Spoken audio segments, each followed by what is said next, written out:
সবাইকে ফিয়াদা টকারে আরো একবার স্বাগত। অফিসকে সাধারণত বলা হয় দ্বিতীয় পরিবার, কারণ আপনারা যারা চাকরিতে আছেন, অফিস করছেন, তারা একটা লম্বা সময় এই অফিসে থাকছেন, অফিসকে সময় দিচ্ছেন। অর্থাৎ পরিবারের পরে যে জায়গাটায় আপনার বেশি সময় কাটছে সেটা হলো আপনার অফিস। আর এ কারণেই বলা হয় যে দ্বিতীয় পরিবার, অর্থাৎ অফিস হচ্ছে দ্বিতীয় পরিবার। তো এই পরিবারে আপনার যদি আশেপাশের লোকগুলো তারা প্রত্যেকেই যদি আপনাকে সহযোগিতা করে, সহযোগিতার হাত বাড়িয়ে দেয়, সহযোগী মেন্টালিটির হয়, তারা যদি আপনাকে কাজে সাহায্য করে, তাহলে দেখবেন আপনার কাজের প্রতি যেমন একটা স্পিড আসবে, কাজের প্রতি একটা রেসপেক্ট থাকবে এবং একই সাথে আপনি অফিসটিকে ওন করতে শুরু করবেন। অর্থাৎ আপনার অফিসের আশেপাশের পরিবেশটাও ইতিবাচক হওয়া খুবই জরুরি। এতে করে আপনার কাজ ভালো হবে এবং অফিসও লাভবান হবে। কিন্তু অনেক ক্ষেত্রেই দেখা যায় এর উল্টো চিত্র, অর্থাৎ আপনি যে অফিসে কাজ করছেন সেই অফিসে দেখবেন আপনার সহকর্মীর মধ্যে অনেকে ঈর্ষান্বিত, হয়তো আপনাকে ঈর্ষা করছে। এটা নানান কারণে করে থাকে। হয়তো আপনি তাদের থেকে কাজে ভালো, হয়তো আপনি তাদের থেকে দেখতে ভালো, নানান কারণেই ঈর্ষার জন্ম নেয়। তো এই ধরনের ঈর্ষাপূর্ণ পরিবেশে যদি আপনি থাকেন, তখন সেখান থেকে কিভাবে বেরিয়ে আসতে হবে এবং আপনার কাজটাকে স্মুথলি এগিয়ে নিয়ে যেতে হবে, সেই ট্রিক্সগুলো বা সেই কৌশলগুলো আপনার জানা দরকার। কারণ খুব কম অফিসেই খুঁজে পাবেন যেখানে গসিপ নেই, যেখানে একই অন্যকে ঈর্ষা করছে না, যেখানে কাজের পরিবেশ একেবারেই আপনি বলতে পারবেন না যে খুব স্মুথলি সবকিছু যাচ্ছে, যেখানে কোনো ধরনের সমস্যা নেই। এরকম হয়তো খুঁজে পাওয়া যেতে পারে হাতে গোনা কয়েকটা। অধিকাংশ ক্ষেত্রেই বেশিরভাগ অফিসেই এই চিত্রগুলোই দেখা যায়। একজন আরেকজনের হয়তো প্রতিদ্বন্দ্বী হয়ে উঠছে, একজন আরেকজনকে ভীষণভাবে ঈর্ষা করছে। এই পরিবেশের মধ্যে থেকেই, অর্থাৎ প্রতিকূল পরিবেশে থেকেই অনেকে সার্ভাইভ করেই জব চালিয়ে যাচ্ছেন বা অফিস করছেন। কিন্তু আসলেই অফিসের পরিবেশটা হওয়া দরকার একেবারেই পরিবারের মতো। হ্যাঁ, এটাও ঠিক যে পরিবারেও সমস্যা থাকে, পরিবারেও প্রত্যেকের মতের মিল হয় না, অমিল থাকে, একটা অফিসেও থাকতে পারে। কিন্তু বেশিরভাগ লোক যদি তাদের মতামতটা চাপিয়ে দেয় বা বেশিরভাগ লোক যদি নেগেটিভ মেন্টালিটির হয়, অর্থাৎ নেতিবাচকতা বেশি থাকে, ইতিবাচকতা একেবারেই থাকে না, তাহলে সে জায়গায় কাজ করা আসলেই খুব কঠিন হয়ে দাঁড়ায়।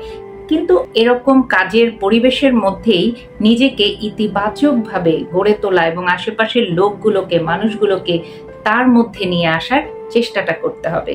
কারণ আপনি সব জায়গায় খুব পরিচ্ছন্ন কিংবা একেবারেই ভেজাল মুক্ত পরিবেশ পাবেন না। পরিবেশটা অনেক ক্ষেত্রেই নিজেদেরকেই গড়ে তুলতে হয়। চাকরির ক্ষেত্রে আসলে খুব বেশি অনেকের মধ্যে যে বিষয়টা কাজ করে, অনেকে আইডেন্টিটি ক্রাইসিসে ভোগেন, অনেকেই আছেন যে সহকর্মীর হয়তো উন্নতি দেখে সেই নিজে অনেকটাই হীনমন্যতায় ভোগে।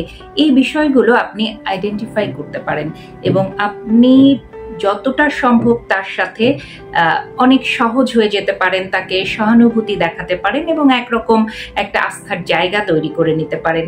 এতে করে আপনার কাজও আপনি সুন্দরভাবে করতে পারবেন এবং কোনোভাবেই অন্যের দ্বারা আপনি ক্ষতিগ্রস্তও হবেন না। আপনার যে কলিগ বা আপনার যে সহকর্মী, সে যদি আপনার উন্নতি দেখে হীনমন্যতায় ভোগে কিংবা তার চাকরি নিয়ে উদ্বিগ্ন থাকে, তার সাথে আপনি যতটা সম্ভব সহজ হয়ে যেতে পারেন।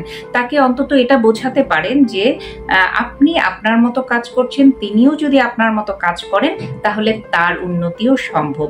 এরকম একটা পরিবেশ আলোচনার মধ্যে দিয়ে আপনারা তৈরি করে নিতে পারেন এবং খুব বেশি যদি সমস্যা অনুভব করেন তাহলে সরাসরি নিজেদের মধ্যে একেবারেই খোলাসা করে কথা বলে নিতে পারেন।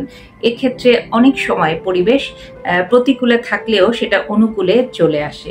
সবসময় খেয়াল করতে হবে যে প্রতিযোগিতা নয়, যেন আমাদের কাজের ক্ষেত্রে মেন্টালিটিটা হয় সহযোগিতাপূর্ণ। অর্থাৎ যখনই আমরা প্রতিযোগিতা বাড়িয়ে তুলবো, কাজের ক্ষেত্রে প্রতিযোগিতা থাকবে, থাকাটা ভালো, কিন্তু সেটা যদি নেগেটিভ ইম্প্যাক্ট ফেলে সেটা কখনোই কাজের জন্য ভালো নয়।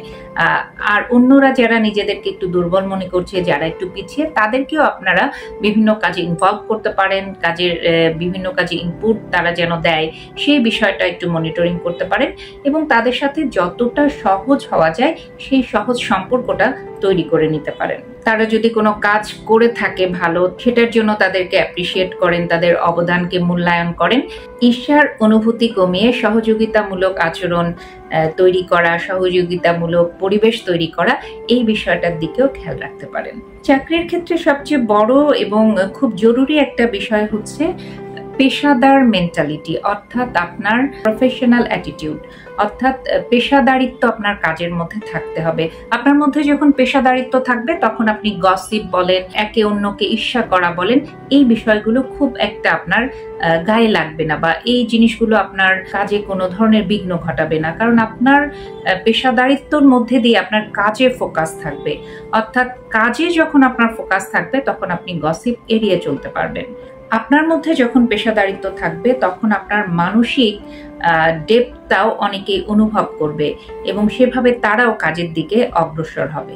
আর চাকরি ক্ষেত্রে যদি আপনি দেখেন যে আপনার কাজের পরিবেশ একেবারেই বিষাক্ত হয়ে উঠছে, অর্থাৎ চারিদিকেই গসিপিং, চারিদিকেই অনিয়ম, এরকম যদি পরিস্থিতি আপনি ফেস করেন, তাহলে সেক্ষেত্রে সরাসরি আপনি অফিস ম্যানেজমেন্টকে জানাতে পারেন, তাদেরকে পুরো বিষয়গুলো একেবারেই ঢালাওভাবে বলে দেখতে পারেন। কাজের পরিবেশ যেন সুন্দর হয় এবং এই যে জটিলতাগুলো, এগুলো আপনি অফিস ম্যানেজমেন্টকে জানাতে পারেন।